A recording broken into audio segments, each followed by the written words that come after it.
So waking up is one task. Remembering that the founding generation, which is who I went back to for my book, Give Me Liberty, to recall from them what core values we're supposed to have and what we're supposed to believe in order to fight the subversions of liberty that we're facing.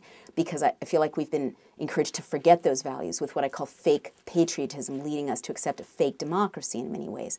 But the founding generation would have wanted us to take on board an inner conviction that it is our right to ask these questions and to not be passive and accept this kind of fake patriotism that our role is to just support the government no matter what it does, or support any military intervention no matter what.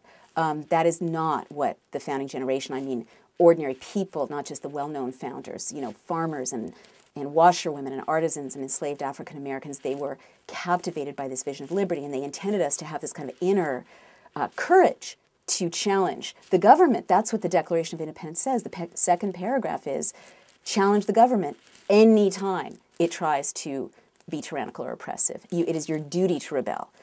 The third thing we can do is lobby our attorneys general and our district attorneys to prosecute those in the Bush administration who have committed high crimes and misdemeanors.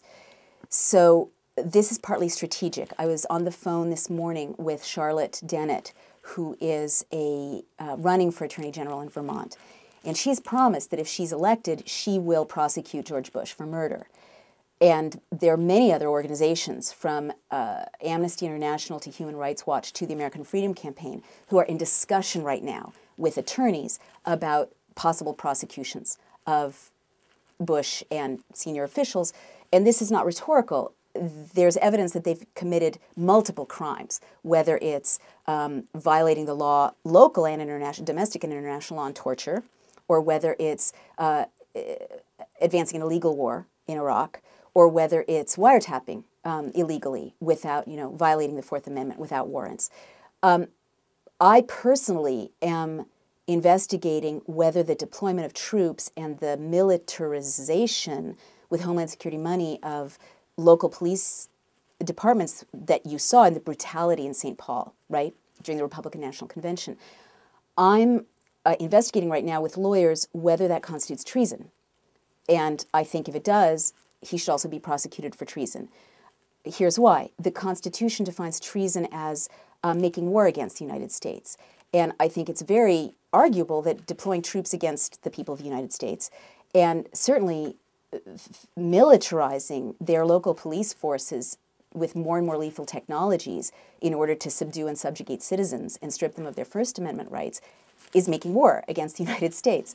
But I'm not a lawyer, so I'll get back to you on that. But definitely what we can do is lobby our attorneys general and district attorneys to prepare prosecutions and move forward with indictments and arrest and trials.